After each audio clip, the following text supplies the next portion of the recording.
ஆண்டவரும் அருமை இரட்சகராக இயேசு கிறிஸ்துவின் நாமத்தினால் உங்கள் யாவருக்கும் எங்களுடைய அன்பின் வாழ்த்துக்களையும் ஸ்தோத்திரங்களையும் நாங்கள் தெரிவித்துக் கொள்கிறோம். தேவனுடைய பெரிதான கிருபையால் சுவிசேஷம் என்ற இன்னொரு பகுதியில் உங்களை மீண்டும் சந்திப்பதிலே நாங்கள் மிகவும் மகிழ்ச்சி அடைகிறோம். கடந்த நாட்கள் எல்லாம் கர்த்தர் கண்மணி போல காத்து இந்த நாளை தேவன் தந்து இந்த மாலை வரை ஆண்டவர் நம்மை பாதுகாத்து ஆசீர்வதித்து வழிநடத்தி வந்திருக்கிறார். அதே நேரத்தில் சுவிசேஷத்தை தொடர்ந்து அறிவிப்பதற்கு தேவன் இரக்கம் பாராட்டி இருக்கிறார். தொடர்ச்சியா இதை குறித்து நம்ம மத்தியில மில்கி சேதக் ஐயா அவங்க மில்கி சேதக் ஐயா அவங்க பகிர்ந்து கொள்ள போறாங்க. ரொம்ப ரொம்ப தெளிவான சில காரியங்களை இயேசு பேசுகிறதை இந்த இடத்துல பார்க்கிறோம். இது உங்களுக்கும் ஒரு செய்தியா இருக்கும். நம்ம அவங்க மூலியமா ஆண்டவர் என்ன சொல்லுகிறார் என்பதை கேட்கப்போம். கர்த்தருடைய பரிசுத்த நாமத்துக்கு மகிமை உண்டாகட்டும். இந்த மார்க்குவின் புஸ்தகம் 7ஆம் அதிகாரத்தை நாம் வரிசையாக தியானித்துக் கொண்டு வருகிறோம். இந்த 7ஆம் அதிகாரத்திலே முன்னோர்களுடைய பாரம்பரியத்தை குறித்தும் உள்ளத்திலிருந்து புறப்படுகிற தீட்டான காரியங்கள் என்ன என்பதை குறித்து ஆண்டவர் மிக ஆணித்தரமாக அவர்களுக்கு அநேக காரியங்களை கர்த்தர் உவமைகளால ஆண்டவர் பேசினார். இப்பொழுது கர்த்தர் ஆண்டவர் சொல்லும் பொழுது அவர்களுக்கு விளக்கமாக சில காரியங்களை ஆண்டவர் பேசி வருகிறார். இப்போ அவங்க என்ன பண்றாங்க அப்படின்னாக்கா, பாரம்பரியமான சில காரியங்களை இவர்கள் செய்து வருகிற காரியங்கள் அநேகர் உண்டு. இந்த வசனத்துல நம்ம பார்க்கும் பொழுது பரிசேயர் முதலான யூதர்கள் அனைவரும் முன்னோர்களின் பாரம்பரியத்தை கை கொண்டு அடிக்கடி கை கழுவ எப்படி கழுவாங்கன்னா கையை தேய்த்து கழுவாங்களாம். அதை நம்ம சுத்த தமிழ்ல கேத்தலிக் பைபிள்ல அழுமையா கையை தேய்த்து கழுவார்கள். எப்படி கொரோனா வந்த உடனே எல்லாரும் கையை கழுவ வேண்டும் அப்படின்னு தீட்டை கழிக்க வேண்டும் என்ற அந்த காரியங்களை அவர்கள் கடைபிடிப்பார்கள். இப்படி அவங்க கடைபிடிக்கிறதுனாலதான் இயேசு சீடர்களை கூப்பிட்டு வயல்வெளியா அவர் வேறு கிராமத்துக்கு போகும்பொழுது சீடர்கள் பயிர்களை கொய்ந்து அவங்க சாப்பிட்டாங்களாம். அப்போ ஓய்வு நாளில இப்ப இவங்க எப்படி பயிர்களை சாப்பிடலாம், பல்லு வலுக்காம எப்படி சாப்பிடலாம், என்ற அந்த கை கழுவாம எப்படி சாப்பிடலாம் என்பதை குறித்து எல்லாம் இவர்கள் அநேக காரியங்களை இயேசுவை குற்றம் கண்டுபிடிக்க முடியாது செய்வாங்க. கலாச்சாரம் இருந்திருக்கு. வெளியே எங்கேயுமே சாப்பிட மாட்டாங்க. ஆமா, வெளியே அந்த இடத்துலயும் அவங்க சுத்தம் இல்லாம கையை கழுவாம குளிக்காம அது அவங்களுக்கு பாரம்பரியமா இருந்தது. அது அவங்களுடைய பாரம்பரியம். இன்றைக்கு கூட சில இடங்களுக்கு நம்ம போகும் பொழுது அவங்க வெளியே போய் நம்ம பிஷப் ஐயா சொன்னது போல முதல் அவங்க போயிட்டு குளிச்சுட்டு அதுக்கப்புறம் தான் டைனிங் டேபிள்ல உட்காருவாங்க. அது ஒரு விதத்துல நல்லது. ஆனா அதுவே பாரம்பரியமாக இவர்கள் மாற்றி விட்டார்கள். இப்ப இவங்க எல்லாம் சொல்றாங்க பாருங்க. ஆண்டவர் இதை சொல்லிட்டு வரும் பொழுது இந்த 8வது வசனத்துல 7-8வது வசனத்துல நம்ம பார்க்கும் பொழுது மனுஷனுடைய கற்பனைகளை உபதேசங்களாக போதித்து வீணாக எனக்கு ஆராதனை செய்கிறார்கள் என்றும் எழுதியிருக்கிற பிரகாரம். யார் எழுதுறதுன்னா நம்ம ஏசையா இதை எழுதியிருக்கிறார். என்ன ஏசையா இதை எழுதும் பொழுது கட்டளைகளை இவங்க கடைபிடிச்சு ஏசையாவில நான் நினைக்கிறேன் 29ஆம் அதிகாரம் 13வது வசனத்துல இந்த ஜனங்கள் தங்கள் வாயினால் என்னிடத்தில் சேர்ந்து தங்கள் உதடுகளினால் என்னை கனம் பண்ணுகிறார்கள், ஆனால் அவர்கள் இருதயமோ தூர இருக்கிறது. இப்ப ஆராதனை என்பது என்னன்னா அன்பினாலே இருதயத்தை சார்ந்தது. இருதயத்தை சார்ந்தது, சட்டத்தினால் சார்ந்தது இல்ல. வாயினாலே சும்மா ஒரு நேம் ஷேக்கா. இப்ப இன்னைக்கு கூட சபையில பாருங்க ஆர்மி கமாண்டிங் மாதிரி ஆகி போச்சுங்க. கரங்களை உயர்த்துங்க, சோத்திரம் பண்ணுங்க, சோத்திரம் சோத்திரம்னுவாங்க.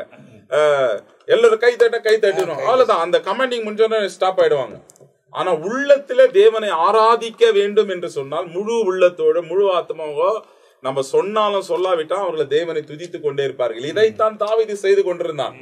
அவனுடைய மனைவிமார் அவனை கிரிட்டிசைஸ் பண்ணினாலும், யார் என்ன நிலைமையில அவனை பண்ணினாலும் அவன் முழு உள்ளத்தோடு முழு ஆத்மாவோடு அவன் கர்த்தருடைய உடன்படிக்கைக்கு பெட்டிக்கு முன்பதாக அவன் நடனமாடி தாவீது நகரத்துக்கு கொண்டு வந்தான். ஆகியதான் அதிகமாய் தேவனோடு நெருங்கின மனுஷனாக இருந்தான். இப்ப ஆண்டவர் பாரம்பரியமான காரியத்தை நீங்க பெருசா பார்த்துட்டு தேவனுடைய கற்பனைகளை ஒன்றில்லாத பண்ணிடுறீங்களப்பா என்று ஆண்டவர் இங்க சொல்லும்போது சொல்றாரு பாருங்க. 8வது வசனத்துல நம்ம பார்க்கும் பொழுது இந்த அதிகாரத்துல நீங்கள் தேவனுடைய கட்டளையை தள்ளி விட்டு மனுஷனுடைய பாரம்பரியத்தை கை கொண்டு வருகிறீர்கள், கிண்ணங்களையும் சொம்புகளையும் கழுவுகிறீர்கள், நீங்கள் இப்படிப்பட்ட அநேக சடங்குகளை அனுசரித்து வருவீர்கள் என்றார். கிண்ணத்தையும் சொம்பும் கழுவினுக்கிறீங்க, அவன் உள்ளத்தை கழுவாத விட்டுறீங்களப்பா அப்படின்ற ஆண்டவர் சொல்லி பின்னும் அவர்களை நோக்கி நீங்கள் உங்கள் பாரம்பரியத்தை கை கொள்ளும்படிக்கு தேவனுடைய கட்டளையை விரையேற்றியாக்குகிறது வீணாக்குகிறீர்கள் என்று ஆண்டவர் சொல்றார். அப்போ இத கேத்தலிக் பைபிள்ல என்ன சொல்லுது அப்படின்னு சொன்ன இந்த வசனத்துல 9வது வசனம் பாருங்க. மேலும் அவர் சொன்னது, உங்கள் பாரம்பரியத்தை நீங்க கடைபிடிக்க கடவுளுடைய கட்டளையை எவ்வளவு நன்றாக வெறுமையாக்குகிறீர்கள். மனுஷனுடைய பாரம்பரியம், தாத்தா சொல்லிட்டான், முப்பாட்டன் சொல்லிட்டான், இவன் சொல்லிட்டான் அப்படின்னு சொல்லி அதை செய்யறாங்களே தவிர, தேவன் மனுஷனுக்கு கொடுத்த கட்டளை கற்பனைகளை நீங்க கை கொள்ளாத வீணா மாத்துறீங்களே, புறம்பாக்கி போடுறீங்களே என்பதை ஆண்டவர் சொல்லி, அப்ப தேவன் என்ன நமக்கு கட்டளை கொடுத்திருக்கிறார் இங்க சொல்றாரு பாருங்க. எப்படி எனில் உன் தகப்பனையும் உன் தாயையும் கனம் பண்ணுவாயாக என்றும் தகப்பனையாவது தாயாவது நிந்திக்கிறவன் கொல்லப்பட வேண்டும் என்றும் மோசே சொல்லி இருக்கிறாரு. ஆனா நீங்களும் என்ன பண்ணிடுறீங்க அப்படின்னாக்கா, இப்போ பாரம்பரியம் இங்க வசனம், நீங்களோ ஒருவன் தன் தகப்பனையாவது தாயாவது நோக்கி உனக்கு நான் செய்யத்தக்க உதவி உண்டோ அதை கொர்பான் என்னும் காணிக்கையாக கொடுக்கிறேன் என்று சொல்லிவிட்டால் அவனுடைய கடமை தீர்ந்தது என்று சொல்லி, இதை கற்பனையா சொல்லி அவங்க அவனை இனி தன் தகப்பனையாவது தாயாவது யாதொரு உதவி செய்ய ஒட்டாமல் நீங்கள் போதித்த உங்கள் பாரம்பரியத்தினால் தேவ வசனத்தை அவமாக்குகிறீர்கள். இது போலவே நீங்கள் மற்றும் அநேக காரியங்களை செய்கிறீர்கள் என்றார். வேதத்துல நம்ம பார்த்தோம்னா, உன் தாயும் உன் தகப்பனையும் கனம் பண்ணுவாயாக ஆண்டவர் சொல்றாரு. ஆனா இவங்க என்ன பண்றாங்கன்னா, கொர்பான் என்றும் காணிக்கை. அது கொர்பான் என்ற காணிக்கை என்னன்னா நேர்த்தி கடன், தாய் தகப்பனுக்கு செய்கிற நேர்த்தி கடன். நீ ஒரு காணிக்கை நீ செலுத்திட்டேன்னா இனி அவங்கள நீ எதுவுமே செய்ய வேண்டிய அவசியம் இல்லை. தேவனுக்கு ஒப்பு கொடுக்கப்பட்டது, அதுதாங்க அந்த அர்த்தம். குர்பான் அப்படின்னா தேவனுக்கு ஒப்பு கொடுக்கப்பட்டது, அதுதாங்க ஐயா நேர்த்தி கடன் காணிக்கை. இப்போ சில விஷயம் நேர்த்தி கடன் செலுத்திட்டியாப்பா, செலுத்திட்டாங்க. இப்போ தாய் தகப்பனை கனம் பண்ணுவேன், நீ ஒன்ஸ் ஒரே காணிக்கை நேர்த்தி கடன் நீ பண்ணிட்டேன்னா இனி அவங்கள நீ கவனிக்க வேண்டிய அவசியம் இல்லை. இப்படி நீங்க உபதேசங்களா பண்றீங்க, இது நியாயமா அப்படின்னு ஆண்டவர் சொல்றாரு. நீங்க இத உங்களுடைய கற்பனைகளை உபதேசங்களா மாத்திட்டீங்க. மனுஷனுடைய கற்பனை, மனுஷனுடைய கற்பனை. ஆனா தேவனுடைய கற்பனைன்னா உன் தாயும் உன் தகப்பனையும் கனம் பண்ணுவாயாக என்று ஆண்டவர் அநேக காரியங்களே சொல்லி இருக்கிறார். இப்ப யாத்திராகமம் 20ஆம் அதிகாரத்துல 12ஆம் வசனத்துல, உன் தேவனாகிய கர்த்தர் உனக்கு கொடுக்கிற தேசத்திலே நீ உன் நாட்கள் நீடித்திருப்பதற்கு ஆண்டவர் சொன்னது, உன் தகப்பனையும் உன் தானையும் கனம் பண்ணுவாயாக. கற்பனைகளிலே ஒன்று என்ன, வாழ்நாள் நீடித்திருப்பதற்கு. இப்ப இவன் என்ன பண்ணிட்டான், கொர்பான் என்ற காணிக்கை செலுத்து, நேர்த்தி கடன் ஒன்ஸ் நீ செலுத்திட்டேன்னா இனி அவங்களுக்கு கவனிக்காது, விட்டுரு பரவாயில்ல. இப்ப இது அநேகருக்கு ரொம்ப வசதியா போச்சு. தாய் தகப்பன இது மனுஷனுடைய கற்பனை, இவனுக்கு நான் நேர்த்தி கடன் காணிக்கை செலுத்திட்டான ஒன்ஸ் ஃபார் காணிக்கை வந்துருச்சே, இவனுடைய ஆதாயத்துக்காக தேவனுடைய கற்பனையை வீணாக்குறீங்கன்னு ஆண்டவர் இங்க அவங்களை கடிந்து கொள்றாரு. அடுத்து பாருங்க, 21ஆம் அதிகாரத்துல யாத்திராகமம் 17, உன் தகப்பனையாவது உன் தாயாவது சபிக்கிறவன் நிச்சயமாய் கொல்லப்பட வேண்டும். தேவனுடைய கட்டளை, அவங்கள சபிக்கிறவங்க கொல்லப்பட வேண்டும். உபாகமம் 5ஆம் அதிகாரம் 16வது வசனத்துல, உன் தேவனாகிய கர்த்தர் உனக்கு கொடுக்கிற தேசத்திலே உன் நாட்கள் நீடித்திருப்பதற்கும் நீ நன்றாய் இருப்பதற்கும் உன் தேவனாகிய கர்த்தர் உனக்கு கட்டளையிட்டபடியே உன் தாயும் தகப்பனையும் கனம் பண்ணுவாயாக. இப்ப இதுல ஆண்டவர் என்னன்றாருன்னா, நன்றாய் இருப்பதற்கும் நீ நீடித்திருப்பதற்கும். அப்போ தாய் தகப்பனை கனம் பண்ணாம நம்ம வேற எந்த காரியத்தை செய்து கொண்டிருந்தால் ஒரு பிரயோஜனமும் இல்லை. இப்ப மனுஷனுடைய கற்பனைன்னா, கொர்பான் காணிக்கை நீ செலுத்திட்டேன்னா இனி நீ உன் தாய் தகப்பனை கவனிக்க வேண்டிய, நீ ஆசிரமத்துல விட்டுரு, இல்ல அனாதியா விட்டுரு, எங்கன்னா விட்டுடு, இப்படி இவனுக்கு போதிச்சுட்டானுங்க. இவனுக்கு வர வேண்டியதுன்னா கொர்பான் என்ற அந்த நேர்த்தி கடன் காணிக்கை, அந்த நேர்த்தி கடனை நீ செலுத்திட்டியா இனி அவங்களுக்கு கவனிக்க வேண்டிய அவசியம் இல்லை. இப்ப அவனான்றான், நான் உனக்கு சோறு போட வேண்டியது இல்லை, நான் உன்னை கவனிக்க வேண்டியது இல்லை, ஏற்கனவே நான் கொர்பான் காணிக்கை நான் செலுத்திட்டேன் அப்படின்னு அவன் தாய் தகப்பனை கவனிக்க மாட்டான். இப்ப என்னன்னா தண்ணி தெளிச்சு விட்டுறாங்க. அந்த மாதிரி தண்ணி தெளிச்சு விடுறது வேறங்க. இது கொர்பான் என்ற காணிக்கைனா, நான் என்னை பெற்றெடுத்த தாய் தகப்பனுக்கு இந்த காணிக்கை நான் செலுத்திட்டேன்னா இனி நான் அவங்களை கவனிக்க வேண்டிய அவசியம் இல்லை. அந்த போதனை மோசையின் மூலமாய் கொடுக்கப்பட்ட பிரமாணம் இல்லை, இது மனுஷனுடைய கற்பனை. அதுதான் அத மனுஷனுடைய கற்பனைய உபதேசங்களாக போதித்து அந்த கொர்பான் என்ற காணிக்கை கொடுத்துட்டு ஒன்ஸ் கொடுத்துட்டாங்கன்னா அதற்கு மேல அந்த தாய் தகப்பனை கவனிக்க வேண்டிய அவசியம் கிடையாது. இது யாருடைய போதனை என்றால் மனுஷனுடைய கற்பனையை போதனைகளா போதிக்கிறாங்க. அதுதான் அதனுடைய அர்த்தம். இப்போ 12ஆம் வசனத்துல, அவனை இனி தகப்பனையாவது தாய்க்காவது யாரும் உதவி செய்ய ஒட்டாமல், யாரு விடுறது? இவனுங்க பரிசெயர்னும் இவனுங்க பண்ற வேலை. நீ செய்யாத, ஒன்ஸ் வாங்கிட்ட இல்ல, நீ அவன் ரிலீவ் ஆயிட்டான்னு நீ நினைச்சுட்டு. ஆனா ஆண்டவர் வேதம் மோசையின் பிரகாரமா தேவன் கொடுத்த கற்பனை அப்படி இல்லையே. தாய் தகப்பனுக்கு செய்ய வேண்டிய கடமைகளை செய்ய வேண்டும் அப்படின்னு சொல்லி ஆண்டவர் இதை தெளிவாய் சொல்லுகிறார். இவைகளை சொல்லி முன்பு தான் எல்லாரும் கூப்பிட்டாரு, வாங்கப்பா நீங்க கற்பனைகளை, மனுஷனுடைய கற்பனைகளை போதனைகளா போதிச்சு நீங்க செய்றீங்க தவறு. ஆண்டவர் என்ன பண்றாரு, நீங்கள் எல்லோரும் எனக்கு செவி கொடுத்து உணருங்கள். அப்போ அந்த உணர்வு இருக்க வேண்டும். ஆண்டவர் சொல்றார், எப்படி நீ உணர்வு உள்ளவர்களாய் நீங்கள் இருக்க வேண்டும். எந்த ஒரு காரியத்தையும் நம்ம நன்றாக உணர்ந்து நாம அதாவது செவி கொடுக்க வேண்டும். சங்கீதம் 49ஆம் சங்கீதத்துல 1ஆம் 2ஆம் சங்கீதத்துல கூட தாவீது சொல்றாரு பாருங்க, ஜனங்களே நீங்கள் எல்லோரும் இதை கேளுங்கள், பூமியின் குடிகளே சிறியோரும் பெரியோரும் ஐஸ்வர்யவான்களும் எளியவர்களுமாக நீங்கள் எல்லோரும் ஏகமாய் செவி கொடுங்கள். வசனத்துக்கு செவி கொடுக்கணும், தேவனுடைய கற்பனைகளுக்கு செவி கொடுக்கணுமே தவிர பாரம்பரியத்துக்கு நீ செவி கொடுக்காத. இந்த பாரம்பரிய மனுஷனுடைய கற்பனைகளை பாரம்பரியமா போதிச்சாத்தான் நீ செய்யற. ஆனா நீ செய்ய வேண்டியதை நீ விட்டுறியே, தேவனுடைய கற்பனைகளை புறம்பாக்கி போடுறீங்களே அப்படின்னு தான் ஆண்டவர் சொல்லி தொடர்ச்சியா அப்படியே பேச அந்த காரியங்கள் பேசப்பட்டிருக்கிறது. இதில் உள்ள ஒவ்வொரு பகுதியும் நம்ம வழக்கி சொல்லி இருக்கிறத கேட்டிருக்கிறோம். இந்த பகுதியை மாத்திரம் கடைசியா டோட்டலா அது பூர்ணமா சொல்லுவதற்கு நம்ம மத்தியில ரெவரண்ட் ஜான் பீட்டர் ஐயா இருக்கிறாங்க. அவங்களும் இதை சொல்லி இந்த பகுதியை நாம் முடிக்க போகிறோம். நேரடியா அவங்க பேசுகிறத நாம் கேட்க போகிறோம். 3 பேர் இதற்கு முன்பு இதில் உள்ள வார்த்தைகளை சொன்னதை பார்க்கிறோம். 7ஆம் அதிகாரம் முதல் வசனம் முதல் 23 வசனம் வரைக்கும் அந்த முதற் பகுதியில் உள்ள விஷயங்கள் தான் இப்பொழுது நாம் பார்த்தோம். என்ன அந்த முதற் பகுதியில் நாம் பார்க்கும்போது ஆண்டவர் இயேசு குற்றமற்றவர், இயேசு கிறிஸ்து குற்றமற்றவர். ஆனால் குற்றம் சாட்டும் கூட்டம் அன்றைக்கு இருந்தது. இப்போ அன்றைக்கே ஆண்டவர் காரியத்தையே குற்றம் சாட்டும்படி இருந்தவர்கள் இன்றைக்கும் ஆவியானவர் துணையோடு ஆண்டுடைய வார்த்தைகளை சொல்லும்போது குற்றம் சாட்டுவதற்கென்று ஒரு கூட்டம் இருந்தது. இப்போ குற்றம் சாட்டுவதற்கு ஒரு கூட்டம் இருந்ததனால் ஆண்டவர் விடவில்லை, சத்தியத்தை வெளிப்படுத்த முயன்றார். அவர் சத்தியத்தின்படி வாழ்ந்தார். ஆக சத்தியம்தான் முக்கியங்கிறத அவங்களுக்கு உறுதிப்படுத்தி அவருடைய அறியாமையை போக்கும்படி அவர் வெளிப்படுத்தினார். அவர்கள் மனமாறவில்லை. ஏன்னா இவர் தெளிவாக சொன்னார். அப்போ அதில் பாரம்பரிய காரியங்கள், தேவ பிள்ளைகள் அழுத்தமாக சொல்லப்பட்ட வார்த்தைகள் என்ன, மனிதனுடைய கற்பனைக்குட்பட்ட காரியம். அப்போது இவர்கள் நியாயப்பிரமாணம், பழைய ஏற்பாட்டு பிரமாணங்களை அறிந்திருந்தார்கள். அந்த பிரமாணத்தை அறிந்து அவர்கள் அந்த பிரமாணத்தை கை கொள்ளவில்லை. கை கொள்ளாததினால் தங்களுக்கு தங்களுடைய மனதில் தோன்றின வார்த்தைகளை முக்கியப்படுத்தி ஜனங்களை தங்களுடைய கட்டுப்பாட்டுக்குள்ள வைத்திருந்தாங்க. ஆண்டவர் வந்தது அந்த மனுஷிக கட்டுப்பாட்டை உடைக்க, பரலோக திட்டத்தை நிறைவேற்ற அந்த காரியத்தை செஞ்சாரு.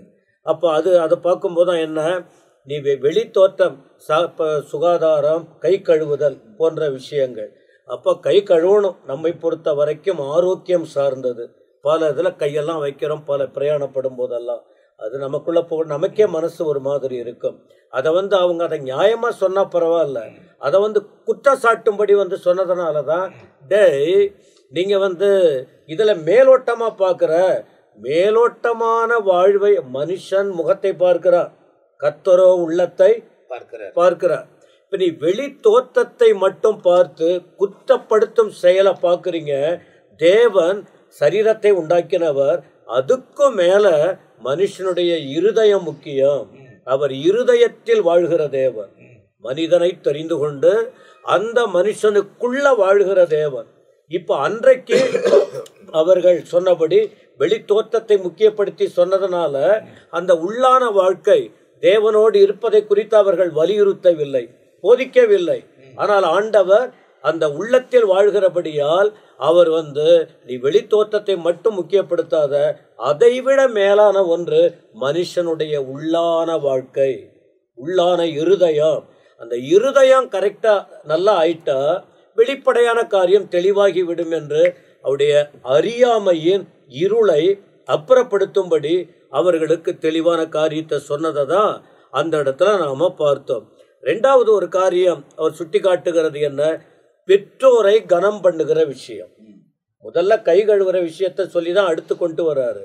உன்னை பெற்றெடுத்த தாய் தகப்பனை கனம் பண்ண வேண்டும். அன்றைக்கும் இன்றைக்கும் தங்களை தாய் தகப்பன் இல்லாம பிள்ளைகள் இல்லை. இன்னைக்கு பிள்ளைகள் ஒரு வளர்ந்த பிறகு அந்த பிள்ளைகள் பெற்றோரை மதிக்கிறதே இல்லை. கொஞ்சம் அறிவு வந்த பிறகு, ஏன்னா அவங்களுடைய ரத்தம், அவங்களுடைய கடின உழைப்பு. இப்ப அன்றைக்கும் சரி இன்றைக்கும் பெற்றோரை மதிக்கல. அதனால ஆண்டவர் அவர்களுக்கும் சுட்டி காட்டினார், அது முக்கியப்பா, இல்லைன்னா உனக்கு கொண்டு போட்டுடணும், உனக்கு கொலைதான் பண்ணணும் அப்படின்னு மோசே மூலம் கொடுக்கப்பட்ட உபதேசம். ஆனா இன்றைக்கும் பாடமாக இந்த வழியாக ஜனங்களுக்கு ஆண்டவர் பாடத்தை சொல்லி கொடுக்கிறார். பெற்றோரை கனம் பண்ண வேண்டும். பெற்றோர் படிச்சவங்கள படிக்காதவங்களும், அவங்களுக்கு அறிவு இருக்கோ இல்லையோ, உன்னை பெற்றெடுத்த தாய் தகப்பன் அவர்களை கனம் பண்ண வேண்டும்ங்கிற போதனைய ஆண்டவர் நமக்கு தெளிவுபடுத்துகிறார். அப்படி இருக்கும்போது நாம நீடூடி வாழ முடியுமா? எபேசியர் 6:1 கூட நம்ம பார்க்கிறோம். ரொம்ப நாள் வாழ முடியும். நீடித்து வாழ பெற்றோரை கனம் பண்ணணும் என்கிற ஒரு போதனையை அங்க சொல்லி வருகிறார். அதன் பிறகு மனுஷ கற்பனை, இதெல்லாம் தெளிவா சொல்லப்பட்டது. ஐயா சொன்ன போல கேட்டு உணருங்க. நீ வெறும் கை கழுவுறத மட்டும் முக்கியப்படுத்தாத, அது பரவாயில்ல. அடுத்து பெற்றோருங்கிற விஷயத்துல அதையும் நீங்க முக்கியப்படுத்தல, அவங்க முக்கியப்படுத்தல. இன்னைக்கு நமக்கு ஆண்டவர் சொல்றாரு. அப்போ அவர்களுக்கு சொல்லும் போது ஆண்டவர் சொன்ன காரியம் என்ன? நீங்க உணர்வில்லாத பேசுறீங்க, பிரமாணத்தை பிடிச்சிருக்கீங்க, ஆனா உங்களுக்கு அந்த உணர்வே இல்லை. உணர்வுள்ளவன் முன்னும் யோசிப்பான், பின்னாலும் யோசிப்பான். உணர்வுள்ளவன், தெளிவுள்ளவன் என்ன செய்வான்? முன்னாடி அறிவினமா பேசினதையும் சிந்திக்க ஆரம்பிப்பார். அதன் பிறகு ஐயோ நாம தவறு, ஒருவேளை முன்னாடி பேசும்போது தப்பா யோசித்து பேசிட்டா கூட பின்னாடியாவது என்ன பண்ணணும்? யோசிக்கணும். இதனால இவங்க பாதிக்கப்பட்டுட்டாங்களே, நாம் உச்சரித்த அந்த வார்த்தையினால் அவங்க மனசு கஷ்டப்பட்டுடுச்சே. அப்ப திரும்ப அடுத்து மற்றவர்களுக்கு சொல்லும் போது அதை சரிப்படுத்தி கொண்டு நற்போதனைகளை கொடுக்கணும் என்று இன்னைக்கும் அதுதான் நமக்கு ஆண்டவர் சொல்லி கொடுக்கிறார். மனுஷிகம் தவறுவதற்கு நிறைய வாய்ப்புகள் இருக்கு. உபதேசத்தை சொல்லுகிற விஷயத்துல கூட மாற்றி பேசுற விஷயம், அது சொந்த கருத்துக்களை சொல்ற காரியமும் இருக்கு. அதை மாற்றிக்கொண்டு கர்த்தர் நமக்கு சொல்லி கொடுக்கிறது என்ன?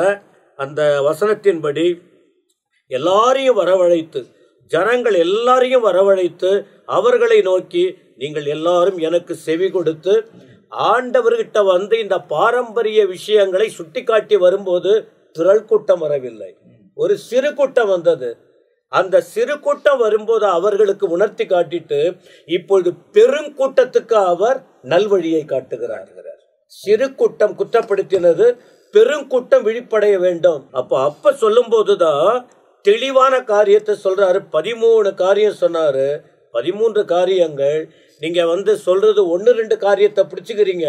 நம்ம வாழ்க்கையை அழிக்கக்கூடிய 13 இந்த சம்பவத்தில் இந்த இடத்தில் சொல்லப்பட்டது 13 விதமான பாவங்கள்.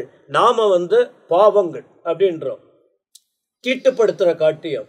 அப்ப அந்த காரியங்கள் தீட்டுப்படுத்துற விஷயம் நிறைய காரியம் இருக்கு. அந்த ஒவ்வொரு காரியத்தையும் வரிசைப்படுத்தி நாம வசனங்களை பற்றி சொல்ல முடியும். அதனால என்னை பின்பற்றி வந்த என் ஜனங்களே, இதை கேட்டு செவி கொடுங்க. அவங்க தான் படிச்சாங்க, போதிச்சாங்க, ஒரு கூட்டத்தை தவறாவே நடத்திக்கிட்டு இருக்காங்க. போதிக்கப்பட்டது, கேட்டாங்க, வாசித்தார்கள், தங்கள் வாழ்க்கையில் கடைபிடிக்கல, தாங்கள் அதன்படி நடக்காததுனால ஒரு கூட்டத்தை இருளுக்கு நேரம் நடத்திக்கிட்டு இருக்காங்க. நான் இருளை வெளிச்சமாக்க வந்த ஒளியின் தேவன், பரலோகத்திலிருந்து இறங்கி வந்தவர். அதனால இப்ப நீங்க என்னை பின்பற்றி ஒரு கூட்டம் வந்திருக்கீங்கல்ல, உங்களுக்கு நான் கொடுக்கிற போதனையை கேளுங்க.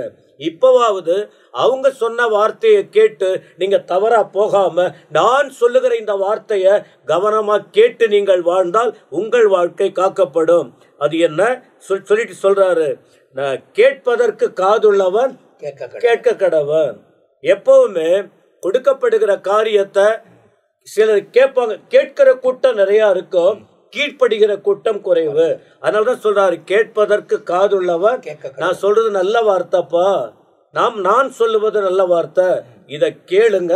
இதை கேட்டீங்கன்னா உங்களுக்கு நல்லது அப்படின்னு சொல்லிட்டு தான் அந்த தீட்டுப்படுத்துற காரியத்தை சொல்லிட்டு எப்படி எனில் சொல்லிட்டு இப்ப அந்த 13 விதமான காரியங்களை சொல்லி அங்க விஷயங்கள் 13 காரியமும் ஒவ்வொன்றும் நிறைய அந்த அந்த தீட்டுப்படுத்துற விஷயங்களை அதை விட்டு வெளியே வரணும். நான் சொல்ற வார்த்தையை நீங்க கேட்டீங்கன்னா நீங்கள் அந்த உணர்வடைந்து பழைய காரியத்தை பிடிச்சிக்க மாட்டீங்க.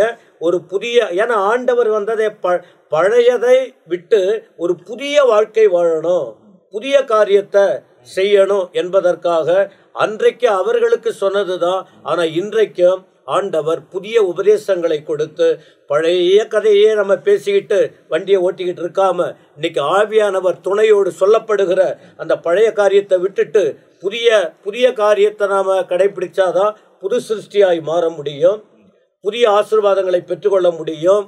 அப்புறம் புதிதும் ஜீவனுமான அந்த மார்க்கத்துக்குள்ளே பிரவேசிக்க முடியும். ஆண்டவர் இயேசு அதற்காக தன்னையும் அர்ப்பணித்திருக்கிறார். எல்லாவற்றுக்கும் மேலாக புதிய எருசலேம் நமக்காக ஒன்று ஆயத்தப்படுத்தப்பட்டிருக்கிறது. அந்த புதிய எருசலேமிலே போய் அந்த புதிய வழியை கற்றுக் கொடுத்த ஆண்டவர் தான் அங்க இருக்க போகிறார்.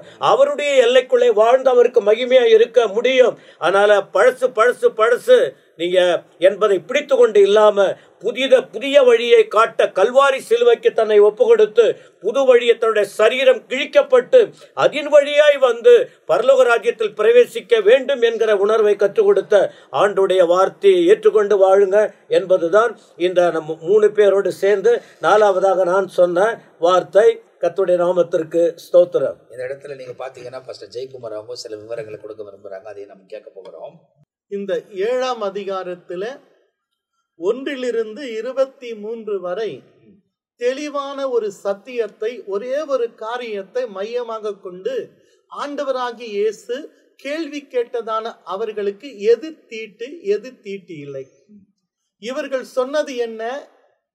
முன்னோர்களுடைய பாரம்பரியத்தினால கை கழுவாமலும் வெளியில் சென்று கடைக்கு சென்று வீட்டுக்கு வந்து ஸ்நானம் பண்ணாமலும் சாப்பிடுவதும் கை கழு சாப்பிடுவதும் இது குற்றம், இது தீட்டு என்று இவர்கள் வாதாடுகிறார்கள்.